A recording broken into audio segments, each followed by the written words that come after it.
Hello and welcome to Short End of the Pick with Richard and Kurt.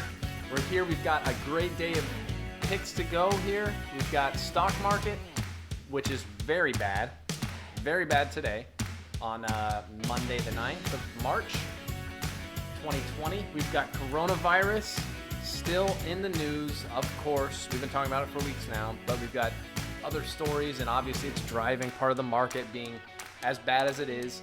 We've got new traffic data out showing which cities have the worst traffic congestion in the U.S. We've got some things in sports. March Madness is upon us. We've got Champions League this week, and so we got a few things to talk about, Richard. Yeah, How have you been since last Monday? I've been good. I mean, a lot of fun stuff going on this week. I'm pretty excited. Happy National or maybe International Nap Day to everybody. So if any of you, that was today. Yeah, that was today. It was tomorrow. The Nap Day? No, today's the Nap Day. Oh, okay. So if any of you missed it, I mean, you'd probably know because you would have arrived at work an hour late today. But the clocks rolled forward. Saturday going into Sunday this week. Oh, that's why. This weekend, and so the first day back, first working day back is National Nap Day. Well, not International Nap Day because not everybody observes daylight savings, but we're now in daylight savings time. Yeah, daylight savings. You know, we didn't put this down, but do you think that should get abolished? I hope so because I hate. Not abolished, like always be daylight savings or whatever. I hate fall. Okay, well, I like falling back for the sake that I get an extra hour of sleep, but I hate it because then the sun sets at like 4:30 in the middle of winter. You know, it's like. Yeah. I wake up, it's dark. I get into work, it's dark. I leave work, it's dark. You never see daylight. Yeah. They should flip it so that the average is a lot closer to the mean. I mean, the average is a lot closer to the actual. The average is closer to the average. Anyway, well, I've been prepping for. I got all my camping gear over here. Oh yeah, we're gonna go hit the trail pretty soon. Yeah. Yeah, you excited? Yeah, I'm excited. Yeah, obviously don't sound it. I haven't camped in so long. Yeah. I hope it doesn't rain while we're there. Yeah, I hope so. That would suck. Not that we're not going to be walking through water as is. Yeah. I've been looking at the thing. The Everglades are notorious for that kind of stuff.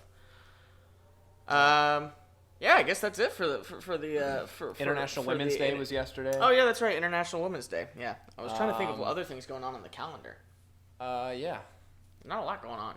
So I hope that they abolish or they institute forever daylight savings. I hear it's also supposed to save energy. So yeah, many people are pushing for it. Yeah, let's do it. Let's go. Florida number Marco 1. Rubio. Get it on the floor. Get it on the floor of the Senate, U.S. All right, well, let's go into our big news reel for the day. Yeah. So I guess we'll start off right off the bat with the market news because it has been atrocious out there. It's not a normal down day. Yeah. This is like I don't want to use the word crash, but there was like a 15-minute break that they had to take just to force people to stop selling. Yeah, I mean, crash is maybe a little bit of a panicky kind of sounding word, but I think that it's at least somewhat warranted given the circumstances. I mean, so today marks the 11th year anniversary of the bull market that started after the 2009 crash, or 2008 housing market crash.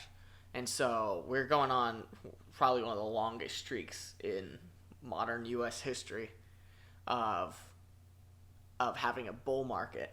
And so today, I think, in combination with the last week, have solidified. It was really 2 weeks ago that was really bad. Yeah, 2 weeks ago.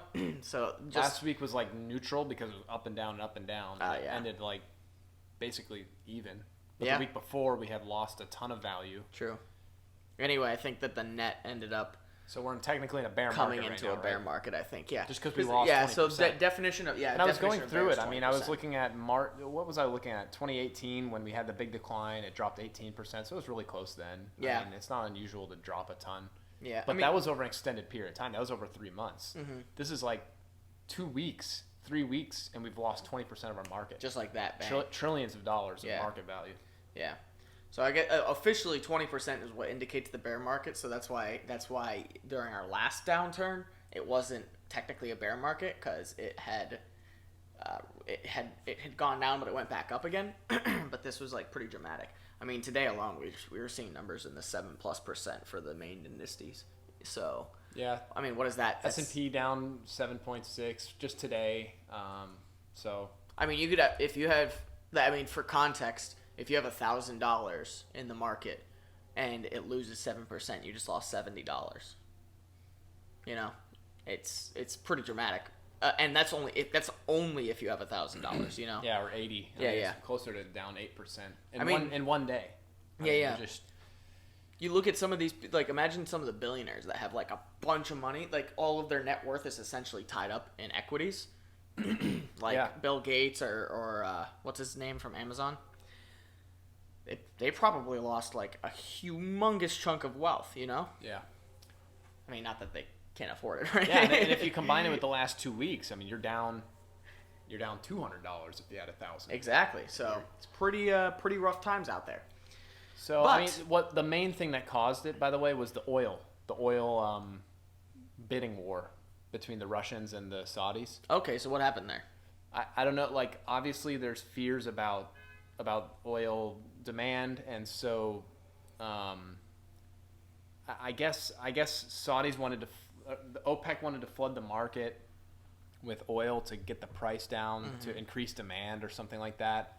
But then the Russians joined in because if the price went down for Saudi Arabia, then Russia would lose market value or something like that. So Russia started bidding, Producing. Offering at lower prices. Oh, yeah. And so they were like, okay, you want to do that? We're just going to flood the market with oil. So the price is going to hit the bottom, hit it as low as possible. Tank out. And basically we're going to wait you out and see how long you can last. So there's like this bidding war going on, and that decimated the oil industry. Like, anyone who sells oil now, I guess it's bad because even though prices are low and they're artificially going to create demand, the profits are negative. You know what I mean? Yeah, I know exactly what you mean. And OPEC's basically going to be giving away oil. Yeah. Just in order to, and I think it's just a result of the demand going down, and they want to keep in. I guess they want to, when this all goes away, they want to be the one standing, in control of the market. Yeah. They want to have their thumb on the scales. They don't want everybody else to have control of that, which is pretty important, I think, for them, because I would probably be willing to wager that a huge chunk of their economy is based on that. Whereas like Russia has a lot of other natural resources, I imagine. They've got like huge, vast areas of wooded area, which, I mean, those are great resources. I'm sure they have like mining. I mean, they're a gigantic country, They probably have like things like they can kind of fall back on.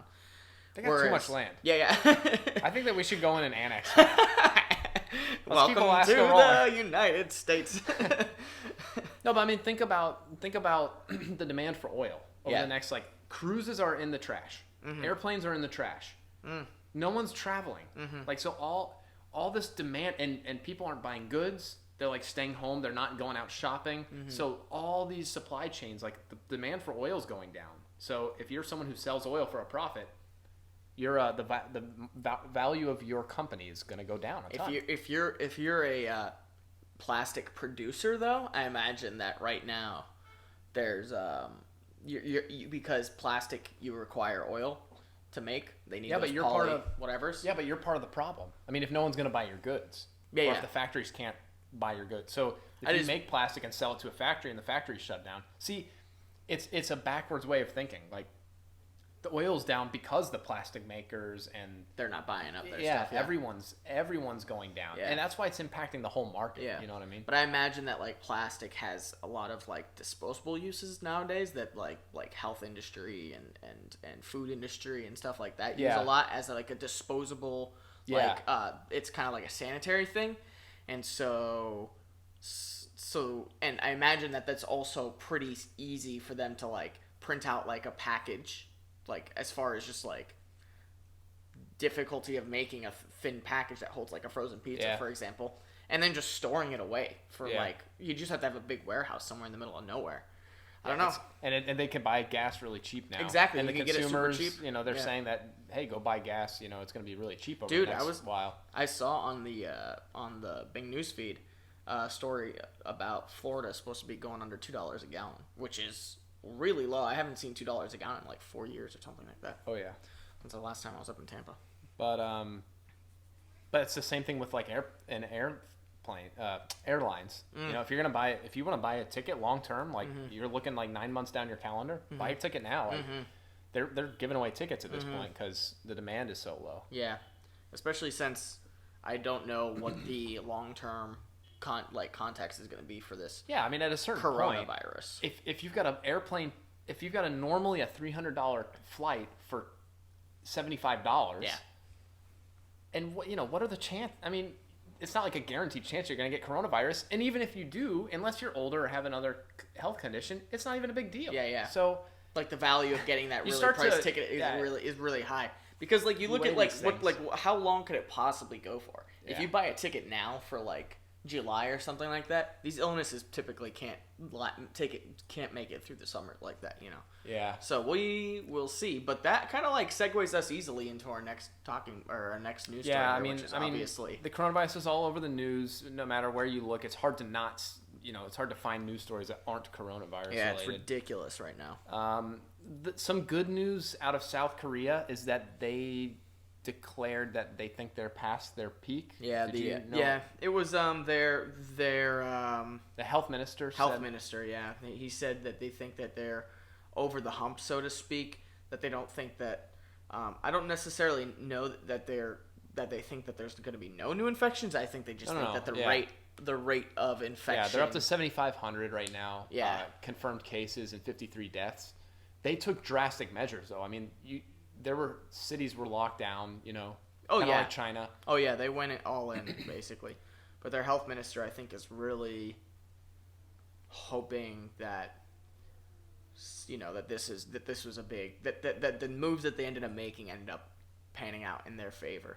And look at China. I mean, they're at 81,000. It looks like their spreading rate is slowing down drastically. It's not going away, but they've got 81,000 cases. How many did they have 2 weeks ago? Seemed like they had 70. It seemed like they had 75 or 80,000 then. Yeah, just like the rate of I would agree. That sounds about right. So hopefully this thing has a. Now I know they took drastic measures that the United States is just not going to take no matter what, just because we're not going to shut down cities. Yeah, that's not how our society works over here. But it seems like once people catch on and once people are aware of it, it does slow down the spread a little bit. People are a little more cautious. They wash their hands for a little bit longer. They put in the hand sanitizer if they and we've got killer healthcare over here. So it's like once someone's confirmed. Killer healthcare. I think maybe you should have used a better adjective than that. Oh, okay. Go ahead. Once someone's sick, I mean, there's probably a much lower death rate here than in China. Yeah, I would agree. Fatality rate. And we can I think what's it called when you remove someone from the population when they're sick? Oh, you quarantine them. Yeah, we can quarantine people probably a lot more effectively. I'm just saying, there's a hopefulness out there, I think. Not on the U.S. side. I mean, there's still a lot of panic on the global scale. But I mean, on the if you focus in on China and Korea, they had an explosion of cases. And it's starting to slow down to a point where you're hopeful that can happen for the virus in general. Yeah, I think relatively we're kind of in the U.S. experiencing an explosion too. I remember like a week and a half ago, we were just looking at like 7-10 cases. I think we're closing in like on the 100 mark or something like that now. Maybe in the mid.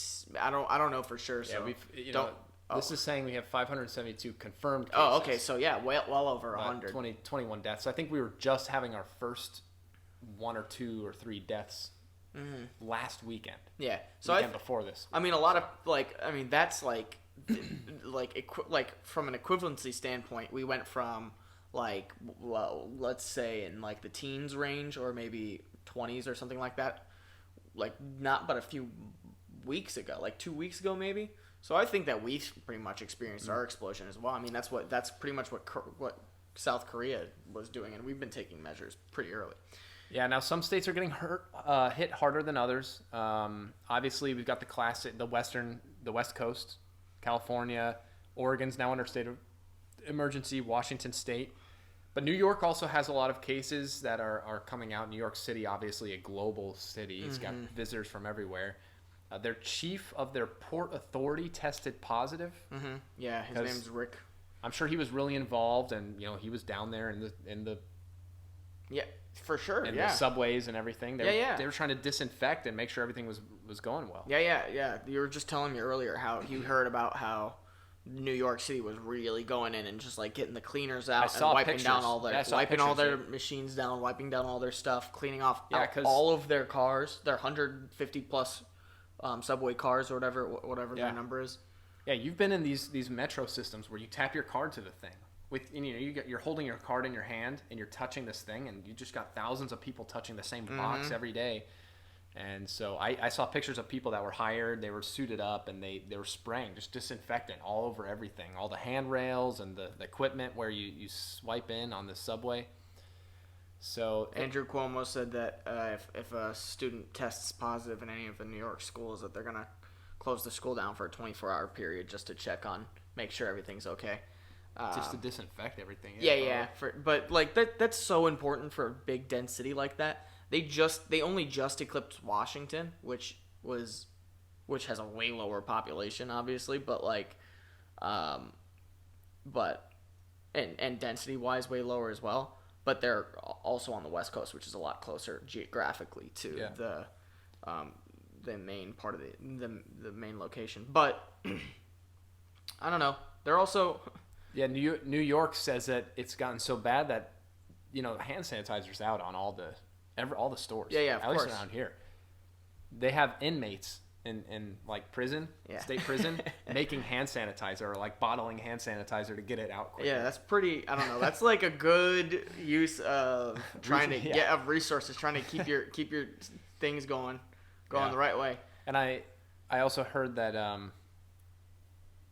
that Bill Gates is donating a ton of money to try to get these test kits down to the household level and trying to make test kits as quickly as possible, and because that's been one of the biggest downfalls of our health system at the moment. It was the initial lack of testing available. It says the Bill and Melinda Gates Foundation is preparing to roll out at-home coronavirus testing kits to residents in Seattle. Don't they live up there? Yeah, they're West Coasters. Some of those I'm reading through real quick. I'm scanning over it. Here it goes. The foundation already pledged $100 million to improve detection, isolation, and treatment of coronavirus. Wow. And they're also doing more on this front, $5 million to aid the efforts in greater Seattle region. So, I mean, for them, though, like I said, if you're in the market, if you're looking at the market and you see that like a 7% drop or something like that, for a guy that has assets that has $150 billion in the market, 7% drop is like $1.5 billion. It's more than that. It's almost $10 billion. If he has $150 million, it's on the order of $10 billion. That's a good point. He has vested interest. Yeah, so for a guy like that, you drop to $1 billion into finding a cure real quick. If it can improve the market's ability to rebound by like a couple of months or a couple of weeks or something like that, or even a couple of days, it saves you a lot of money. It saves you a lot of money and a lot of heartache trying to rebound from a long-term issue. So I wouldn't be surprised if we see more billionaires start pledging out because they like you said, vested interest. So let's move on to some other stories. Obviously, we've been talking about coronavirus for weeks on end, but in some other news, if you search hard enough, you can find some other news. INRIX, which is a company that collects roadway travel speed data from location-based services and GPS devices. They released their scorecard for 2019. They compiled all their data from 2019. What cities have the worst congestion, how bad is the congestion in each city, which is really cool stuff, at least to me. I don't know. Yeah, for sure. We use a lot of that transportation data. People. So let me try to find it here. Far right. Oh. So the worst city, try to guess what the worst city is. Oh, I already know. I don't want to guess out loud. Well, I think it's the same one that it was last year, which is Boston. I remember looking at this last year, and we saw that it was Boston. So, yeah, Boston made number 1 on the list again this year. Chicago is number 2. You got Philadelphia, New York. You got the whole top 10 list on INRIX. There's a small increase for the average American. We're up to 99 hours a year for the average driver in traffic congestion above normal. I'm sorry. Congestion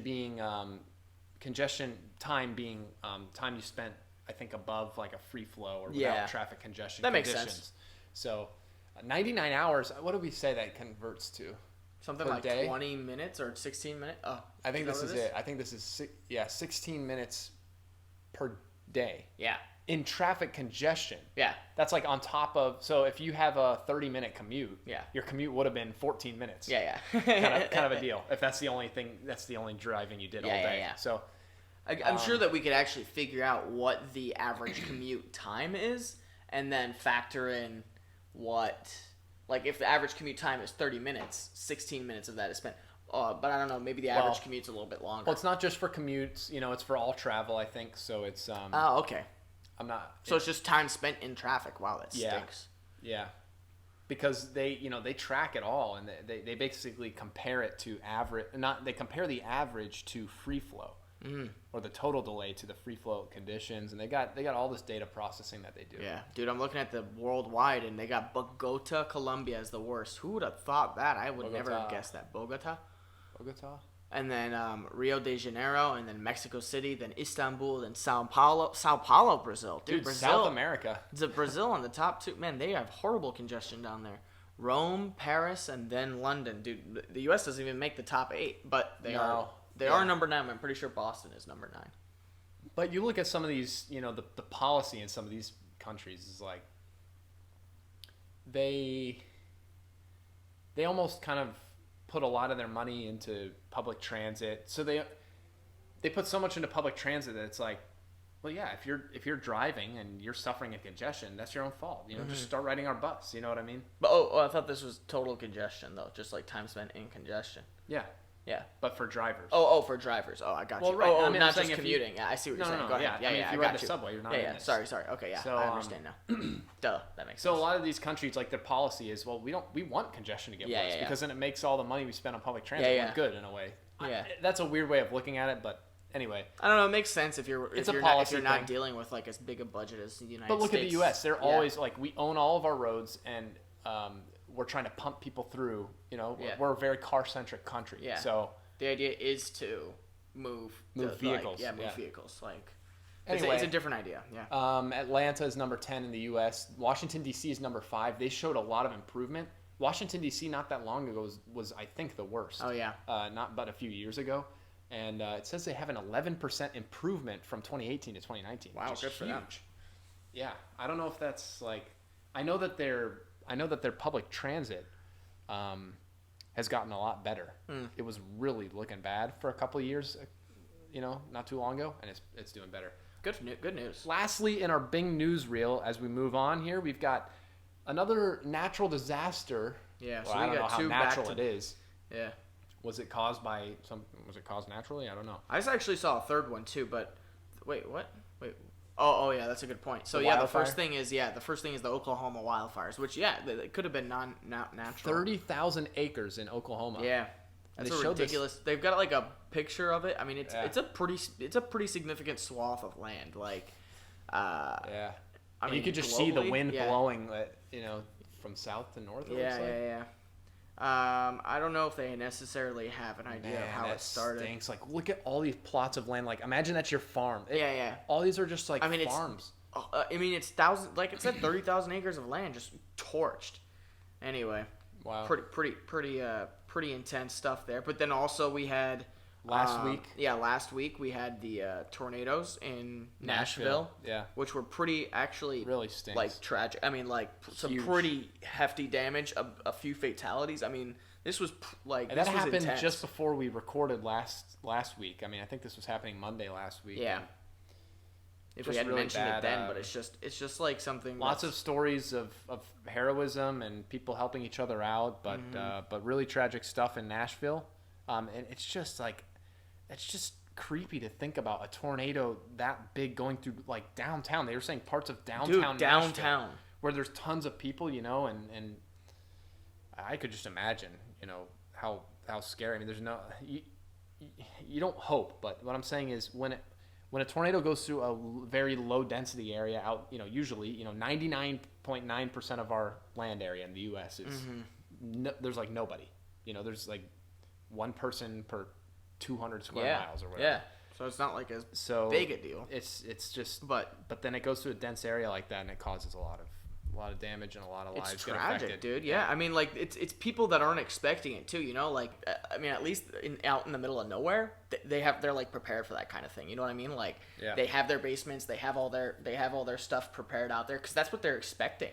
Yeah, but in downtown, it's like people are out and about. You got people renting. They don't have a plan. Oh, it's not their home. Yeah, that's a really good point. Renters. And like isn't Nashville one of the biggest bachelorette party scenes in the whole? It's definitely a destination. Yeah. it's a fast growing area, it really is. And anyway, it's just a hearts out to tragedy. them. Yeah, I also heard Nashville. I also heard that there was an earthquake at a 5.9 in Northern California. I don't know that there was any fatalities or anything like that, but hopefully nothing too big comes out of that.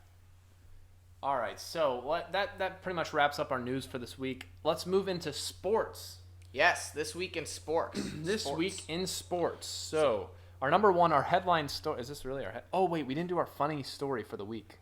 Do you want to quickly do that? Yeah, let's quickly do our funny story. Yeah, wait quick a minute. 10-second funny story. Wait, so did we already do it? No. I know what it is. Yeah. I know what it is. The funny the count is counting on you. Everyone counts where the count counts. Okay. What does that mean? To explain what Richard just said, Sesame Street, this is the name of it. This is a headline.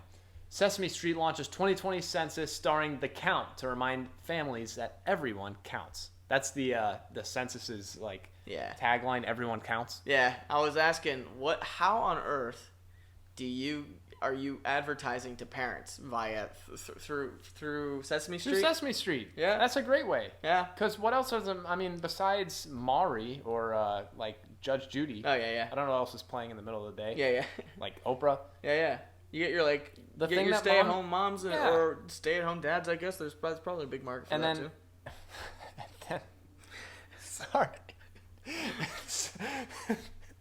Trying to be politically correct over here. I don't want to count anyone out. You know what I mean? Wow, nice pun. Okay, so yeah. So they're just trying to reach into the household, where they know that families are listening, and tell people to fill out the census, because the census, they really want everyone to fill out their thing and to get counted. Yeah, it's a big deal. I mean, all sorts of funding, political, when I say political, I mean representation in government is decided by this. Yeah. Funding for programs and it's easy. You just knock it out one time real quick, and then you don't have to do another census for another 10 years. The stuff that we work on, we realize how important the census is. Yeah. It really helps people who are designing all sorts of things for you. But anyway, this is pretty funny because it's Sesame Street. What is this guy's name? Count the count. Van Count. Count Von Count. Anyway, he's the vampire that does all the counting. It says Count Von Count. That's his name. Good. Because he counts numbers and stuff. Oh, okay. Yeah. I get it. He's the teaches number the kids guy. how to count. He's the vampire guy. Cool. Yeah. PSA, go and do your census when it comes to the mail. I guess they're in the pockets of these guys. Yeah. Public, like Sesame Street is publicly funded or something? Yeah, for sure. Okay. Alrighty, let's move into sports. So into sports. So, sorry I jumped into that earlier, but our number one story is Willie Calhoun. Now, as baseball comes out, also comes the injured reserve. What is it called? The injured list? Or injured reserves or something? Yep. Oh, what is that called? Yeah, I'm going to catch myself. The IR? No, is it not the IR? That's what it's called in football. The the 10-day disabled list. Oh, my goodness. Okay, that's what it's called in baseball. Okay, so this guy, Willie Calhoun, I think he got hit in the head with a fastball. Yeah, he was Texas Rangers outfield, just in case you're not knowing. But he broke his jawbone Monday, a day after being hit in the face by a fastball. I mean, I'm sure that's... I'm sorry, he went into surgery to repair his jawbone from the Sunday. Yeah, he had a broken jaw. I mean, you never know I don't know how bad it was. Like, any fracture could be Man, I bet that's painful. It says the recovery if he only needs a plate is expected to be short. So hopefully he only needs a plate because that would suck. He's only 25 years old and Instead got of the airlifted wires, out. like it says that this guy from this other guy. Oh no. During the procedure, whether Calhoun would need to have his mouth wired shut. So it's either a wire or a plate. Wow. Yeah. But Well, I bet that's that's not terribly difficult to do. You go in there, you do surgery. And it's not like it's going to impact his game necessarily. I mean, it's not like you need your jaw to If anything, it's play. going to be more psychological impact. Yeah, Like, yeah. Oh, yeah. Like you go up to bat again and you're And scared. you're scared when you're you going to pitch get hit by inside. another fastball. Yeah, I remember, what's the guy on the Yankees that played for Miami, Giancarlo Stanton? I remember he got hit in the face, and I think he broke his jaw. And he had a hard time getting back in. No, I mean, he was just out for like a couple months or something. Yeah, I imagine And then these he guys wore get hit a lot. He wore a thing off the side of his helmet. From then on, so he didn't get hit again. Yeah, it makes sense. It helps that psychological. I mean, these guys have been hit. I mean, almost everyone's been hit by a baseball at a certain point. You know, like you know what to expect. All right, so we're wrapping up the NCAA men's basketball. Yeah. Richard, how's that going? Because I don't know that much with this. I mean, who's looking good? I watched the last of a couple of the games that coming in to the end of the season here because literally just this past weekend was the last of the regular season games, and they kind of sifted out which teams are going to be getting like a pretty certain bid. I mean, there's only a handful of teams that you know for sure are going to make it.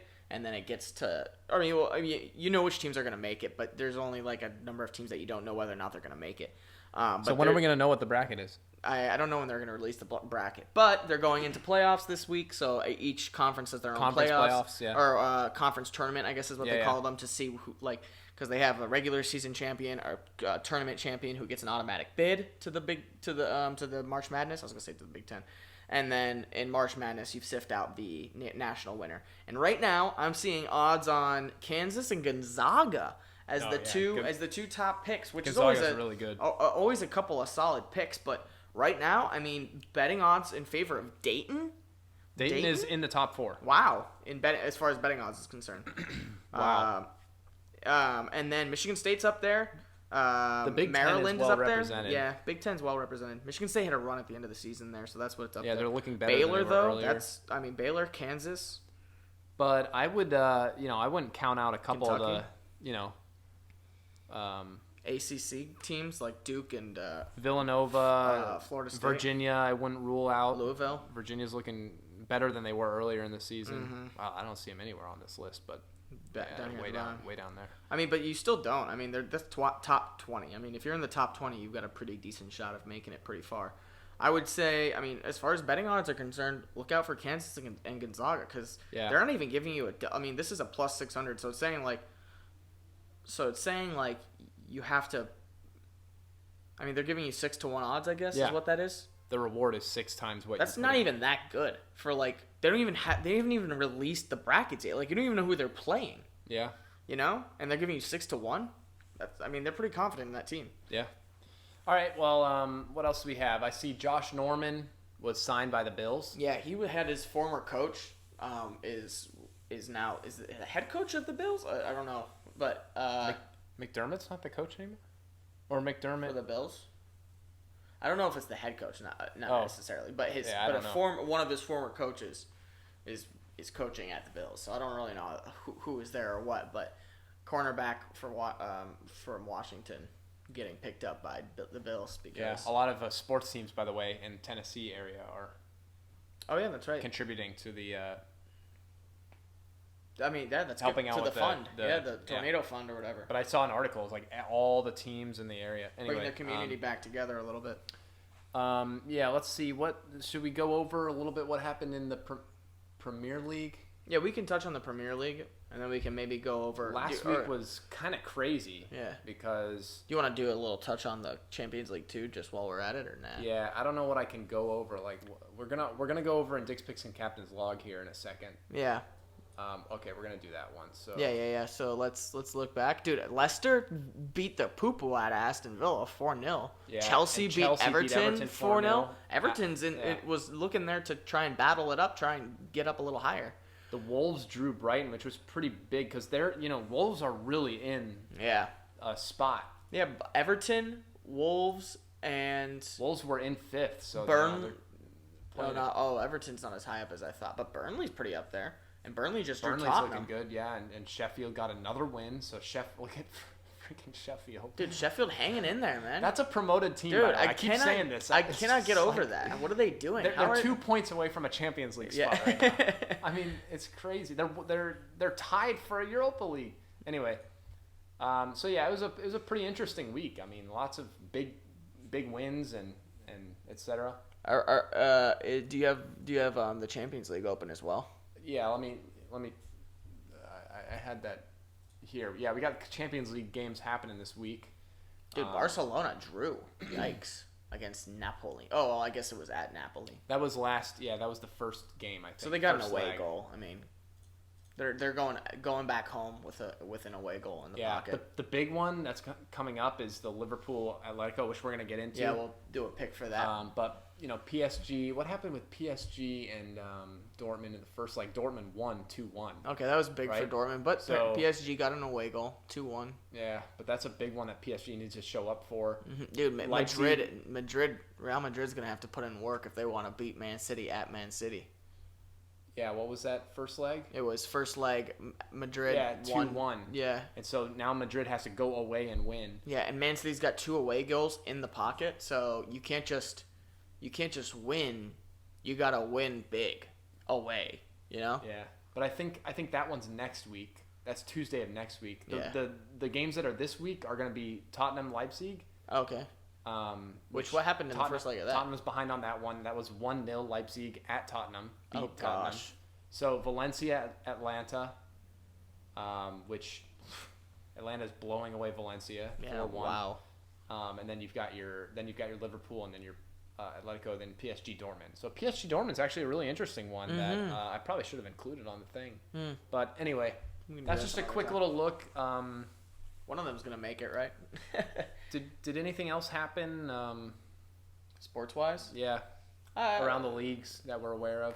It's probably something I can't we'll think go of it over right now. Yeah. We'll go over the huge one in the NBA. Actually, let's get to it right now. Let's go over Dick's picks and Captain's log. Let's do it. Alrighty. Do we have the stuff? Yeah, I'm gonna go. Last week? Yeah, I got last week's stuff. Okay. The 3 games we did were Manchester United hosting Manchester City in the Premier League. Okay. We did the Milwaukee Bucks at the Lakers, and we did Seattle Sounders hosting Columbus Crew. Oh yeah, that's right. So, MLS. To go over it quickly, Manchester United, Manchester City. Okay, we both picked City to win. Mm-hmm. I picked City to win by 2. You picked City to win by 1. What ended up happening? United flicking beat Manchester City by 2 goals, 2-0. Dang, son. So United we were showed wrong. up. We were really wrong.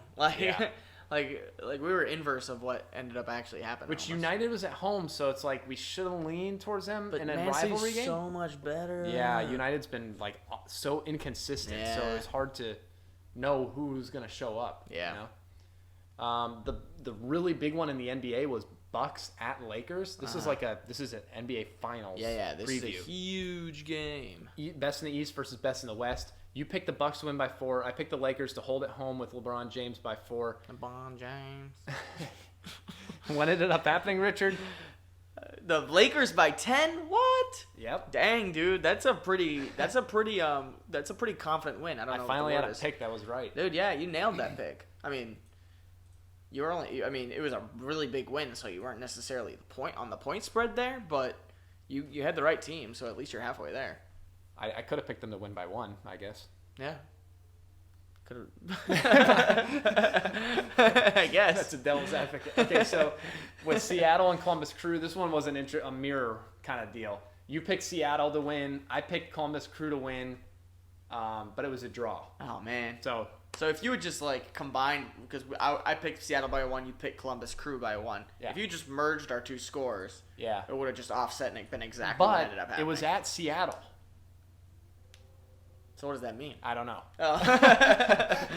All right, let's do this week's Dick's Picks and Captain's Log. All right, let's do it. We've got, in the English Premier League, we've got Tottenham at home hosting Manchester United, who's coming off of a huge win, and now they're in the number 5 spot with the Champions League spot, presumably. With, yes. Number 5 getting Champions League, Manchester City, drama, and all that stuff. And in the Champions League, we're going to pick the Liverpool-Atletico Madrid match. The second leg of that one. Second We leg. did the first leg. Yeah, and by the way, the first leg, Atletico Madrid, we covered that. Yeah, we covered it, and we did not pick it right, obviously, because we thought Liverpool was going to win that. We were so high on Liverpool, but Liverpool has actually been really bad the last few games. They've lost a few. So it could be up in the air for that one. So Liverpool needs to overcome a 1-point disadvantage. They're at home. Yep. And then our last game is going to be NHL Golden Knights at Edmonton Oilers, which is a really good matchup in the Eastern, Metropolitan? West Pacific, I think. Oh, I'm sorry. Yeah. Yeah, I think it's West Pacific for that one. I was totally wrong. Yeah, you're East Metro. You're like, dude, literally draw a diagonal across the country, and then you're there. Sorry. Yeah, Las Vegas is not in the East.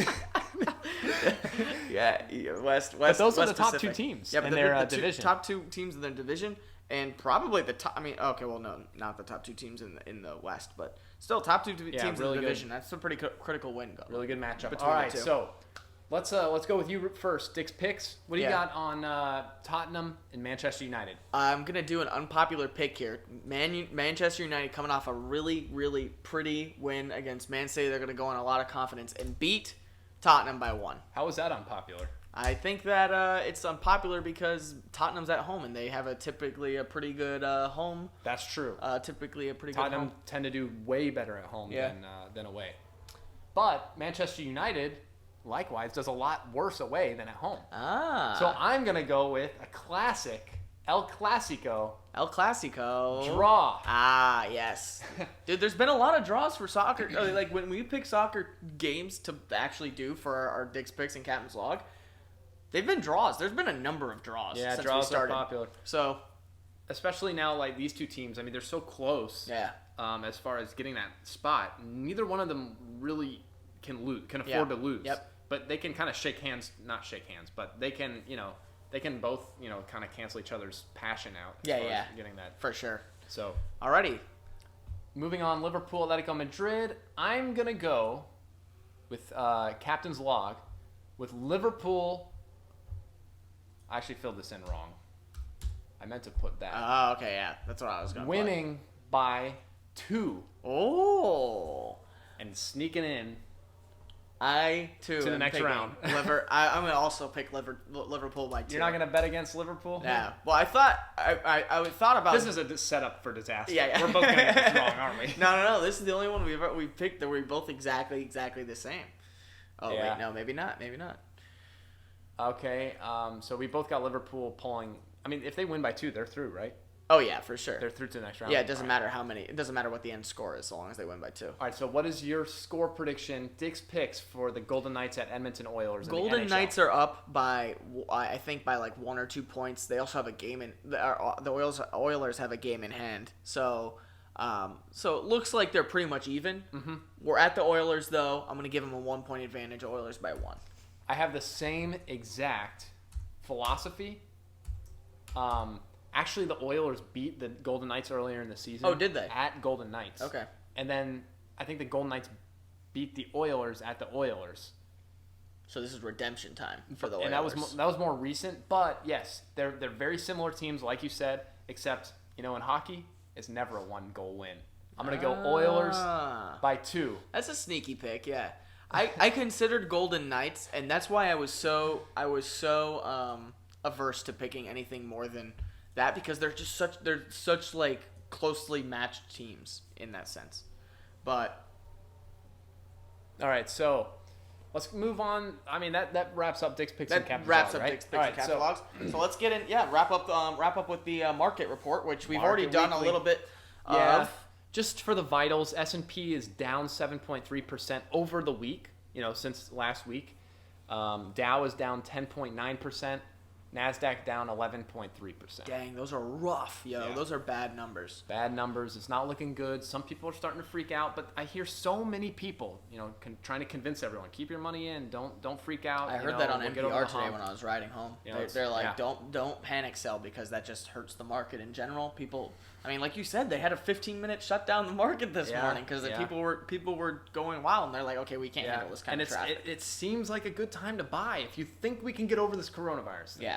So, I mean, like I said, oil was hit hard. I think I saw Carnival was down 25% today. Yeah, a lot of these travel things, like you're not going to get prices this low for Yeah. pretty decent time. I mean, the last time we had a big outbreak like this was probably 2009 when we had H1N1, the swine flu. Wow, yeah. Yeah. That's right, and they're passing all sorts of legislation, funding. Our health officials were telling people, if you're over 60, don't book a cruise. So I mean that's. Yeah, they just had the vice president talking in Cape Canaveral, or no, not Cape Canaveral, West Palm Beach, the cruise terminal there. Yeah, I forget what it's called. Yeah, I can't think of it right. Oh, Port Everglades. Everglades. Yeah. No, no, not Port Everglades. Oh. West Palm, Port of West Palm, something like that. Anyway. Wow. Yeah, so I just had them down travel, there. So if you think that, it's looking bad. Yeah, but these travel ones, once you get through this sickness, they'll bounce back eventually. I mean, maybe not necessarily a great time because there's still so much uncertainty, like you said. Yeah, but it could be like in the next couple weeks. Could be another month. I mean, some people are saying it could be a 6-month deal. Yeah. So we'll there's see. really no telling. One thing's for sure: if you had money in the market, you're looking worse than you were before. Oh yeah, for sure. And if you didn't have money in the market, then maybe you don't have less money than you had before. Maybe you consider that this could be a buying opportunity. This could be a buying opportunity for sure. All right, but so wait it out. I would say maybe.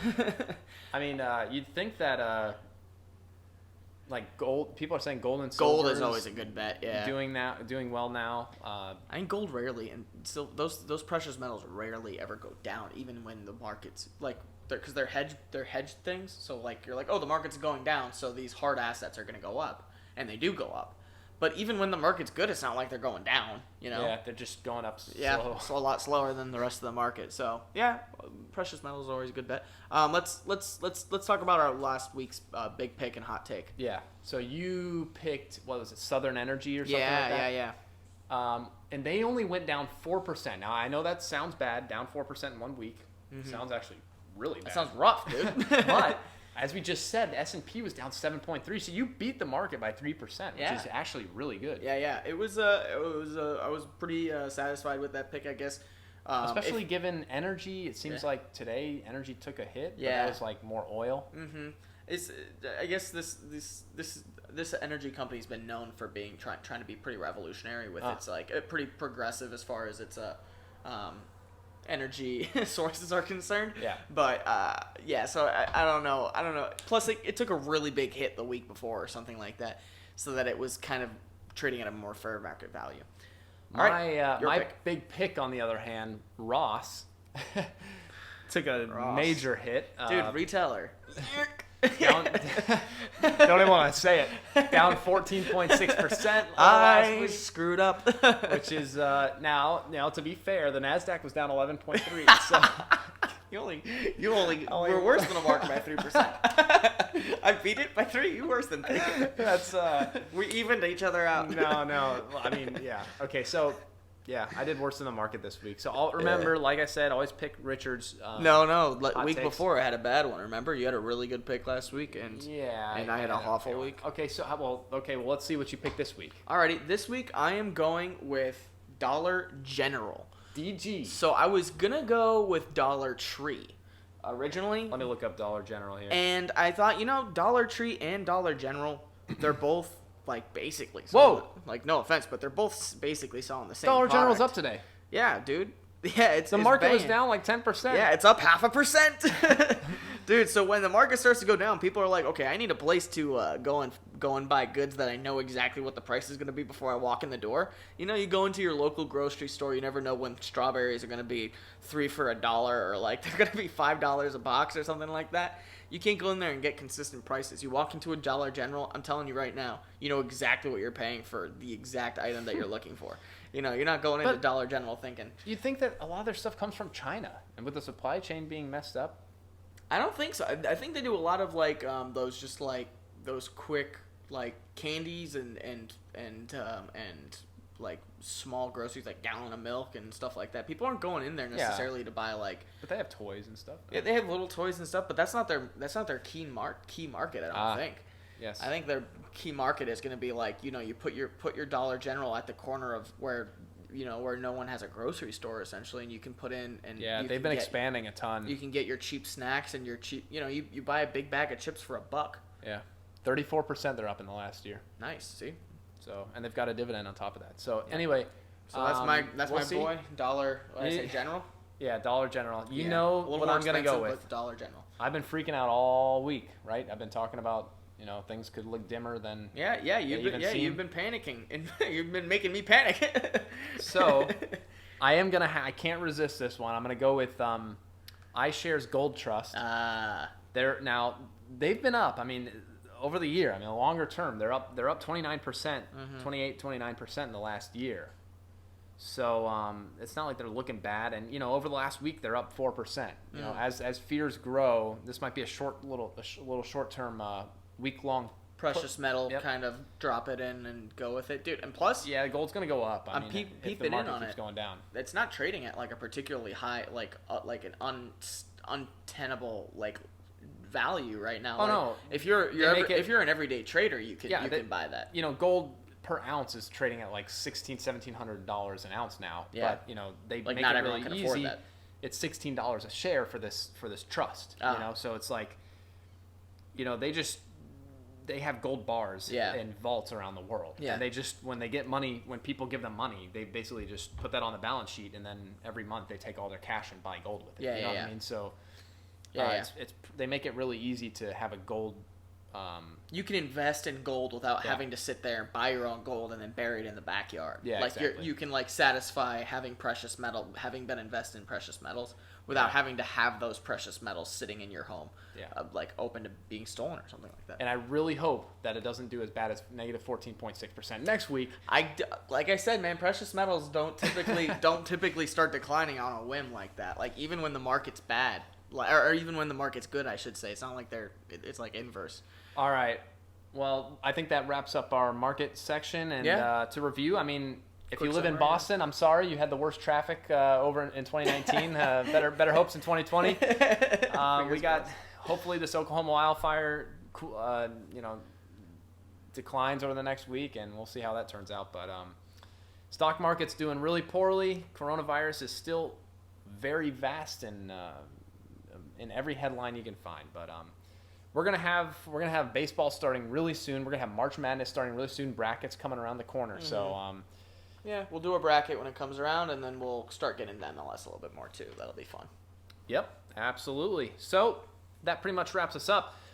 Hey, like, comment, and subscribe, and let us know your thoughts. Make your picks, comment them down below. We'll see how they compare to ours next week. With that, this has been Short End of the Pick with Richard and Kurt. We'll see you guys next time. Until then.